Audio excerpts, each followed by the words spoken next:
आज सुबह दिल्ली के लिए जाहिर तौर पर अच्छी सुबह नहीं है, क्योंकि बीती रात के धमाके के बाद ठीक लाल किले के सामने ये जो Lal Qila metro gate number 1 है और ये सुभाष रेड लाइट जो है जिसकी चर्चा कल गृह मंत्री अमित शाह ने भी की थी। ठीक इंसान पूरा जल रखा शरीर से यार, उस्ताद शरीर से जल रखा है वो। बिल्कुल ऐसे परेशान नहीं शरीर से जल रखा है भाई वो। अब मैंने देखा ना कसम से भाई, ईमानदारी से मेरी हालत बुरी हो गई देखते। मैंने बोला भाई क्या करूं यार। नहीं यार, इंसान होता है मेरे भाई, छोटी बात में लगी है। अगर भगवान ही होगा, अरे मोदी योगी थोड़ी खाने के दे रहा है। इंसान तो इंसान ही है बड़े भाई। इनका रोज चलने वाला रोज का वो सब कुछ है। 3 लाशें तो मेरे बगल में खड़ी हुई पड़ी हुई हैं। 3 लाशें बड़े भाई। छोटे छोटे बच्चे भी बेचारे कैसे तड़प रहे थे, हमसे पूछो ना। अब ये नहीं मालूम योगी ने करा, भाई मोदी ने करा, जो किसी ने भी करा हो, उससे मेरा मैटर नहीं है। जो इंसान की जान गई है ना, वो मैंने देखा अपने आप को। भगवान। नई दिल्ली में लाल किला मेट्रो स्टेशन के गेट के पास खड़ी गाड़ी में धमाके से 10 अफराद हलाक। धमाके के बाद कई गाड़ियों को आग लग गई। इस वाक़े के बाद नई दिल्ली और मुंबई में सिक्योरिटी हाई अलर्ट कर दी गई है। नाज़रीन किराम, नई दिल्ली में होने वाले धमाकों के बाद इस वक्त भारत के अंदर सूरत हाल तशवीशनाक है। एक जानिब तो भारत ने एक नया नोटम जारी कर दिया है और इसके साथ ही साथ नरेंद्र मोदी ने हाई कमांड का इजलास तलब कर लिया है। भारत में इस धमाके को पहलगाम वाक़े के बाद दूसरा बड़ा हमला करार दिया जा रहा है। इस अटैक को एक दहशतगर्दाना हमला करार दिया जा रहा है और अब पाकिस्तान की तरफ इंडियन मीडिया ऑलरेडी उंगलियां उठा रहा है। पहलगाम वाक़े को जवाब बनाकर भारत ने पाकिस्तान पर रात की तारीकी में हमला किया था। पर लाल किला मेट्रो स्टेशन के करीब एक धमाका हुआ है। ये तो हमें पता है कि भारत काफी टाइम से इस चीज की कोशिश में है कि कोई और फॉल्स फ्लैग ऑपरेशन करके उसका इल्जाम जो है वो पाकिस्तान पर धरा जाए। क्या ये वही वाकया है और पाकिस्तान को किस तरह की तैयारी की जरूरत है? एक एक्शन होना पाकिस्तान के खिलाफ कुछ ज्यादा मेरे लिए हैरान कुन नहीं होगा, और वो एक्शन कैसा होगा। लेकिन अब इस एक हमले के बाद एक जानिब तो अमित शाह और नरेंद्र मोदी की स्टेटमेंट्स भी आ चुकी हैं, लेकिन उससे भी ज्यादा तशवीशनाक चीज यह है कि मजीद भारतीय शहरों में धमाके और मजीद भारतीय शहरों के अंदर हाई अलर्ट जो जारी किया गया है वो इस सूरत हाल को मजीद तशवीशनाक बनाता है। देखिए, शाम में 6:55 पर यह ब्लास्ट की खबर आई।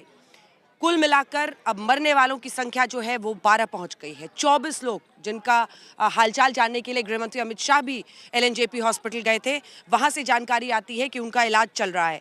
तीसरी बड़ी बात, अगर इस पूरी जानकारी में आप देखें तो इन्वेस्टिगेशन और जांच की प्रक्रिया जिस तेजी से बढ़ रही है उसमें तार देखिए, एक ही सबसे बड़ी बात क्या थी, वो कार जिसमें धमाका हुआ था उसको CCTV के जरिए इससे पहले वो जहां से गुजरी थी रेड लाइट्स पर हर जगह पर उसकी चेकिंग की गई। कार को ट्रेस करने के बाद जब ये पता चला कि इसका पहला ओनर सलमान नाम का शख्स था।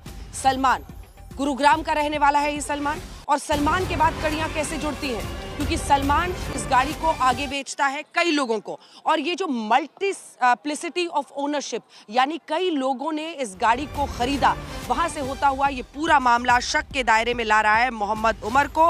अब इस वाक़े के बाद सवाल जन्म लेता है कि क्या भारत ऐसे वाक़यात को बुनियाद बनाकर फिर पाकिस्तान के साथ जंग शुरू करना चाहता है? नाज़रीन किराम, नई दिल्ली के अंदर जो लाल किले के करीब जो न्यू दिल्ली मेट्रो स्टेशन है उसका गेट नंबर 1 उसके करीब गाड़ी का धमाका होता है। इंडियन मीडिया की रिपोर्ट्स जो हैं वो जरा कॉन्ट्राडिक्टरी हैं। एक रिपोर्ट ये है कि ये ट्विन ब्लास्ट थे यानी 2 धमाके हुए। अब दूसरी रिपोर्ट ये आ रही है कि ये एक ही धमाका था जिसके बाद मजीद गाड़ियों ने आग पकड़ी और मजीद धमाके हुए।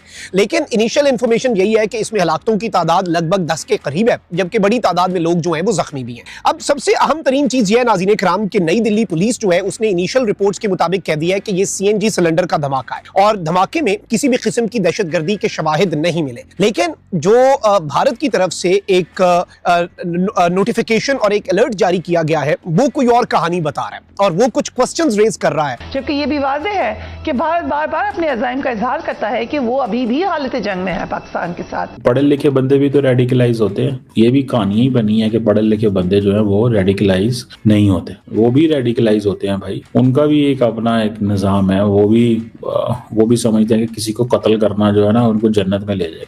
देखिए, ये वाकया तो अभी थोड़ी देर पहले ये रिपोर्ट हुआ न्यू दिल्ली वाला। इससे पहले आज सुबह उन्होंने लीगली ऑक्युपाइड कश्मीर में उन्हें 360 केजीज RDX पकड़ा है, जो दावा है उनका, और उससे लिंक्ड एक डॉक्टर है जिसका कहा जा रहा है कि ये पाकिस्तान की बिहाफ पे ये काम कर रहे थे यहाँ पर। ना चाहे भैया मरते टाइम दोबारा ऐसे सीन देखूं मैं, मार दिया वैसे दोबारा ऐसे सीन ना देखो भाई।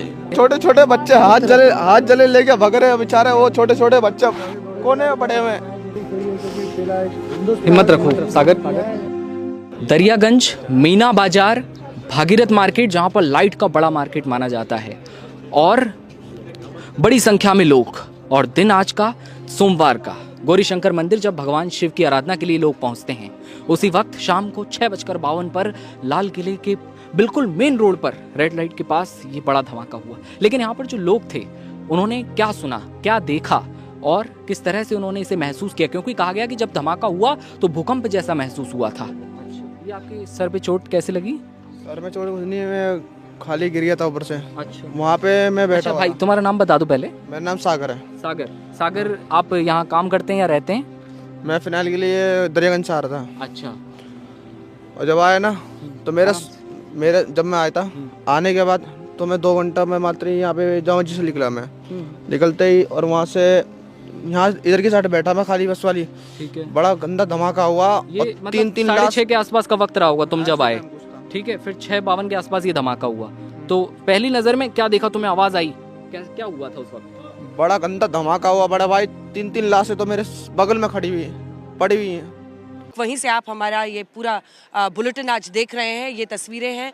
आपको इसमें तमाम जो पुलिस के अधिकारी हैं वो भी दिख रहे हैं। सब जगहों पर जांच हो रही है। फोरेंसिक्स के जरिए जो ट्रेसेस है उसको इकट्ठा करने की कोशिश हो रही है इस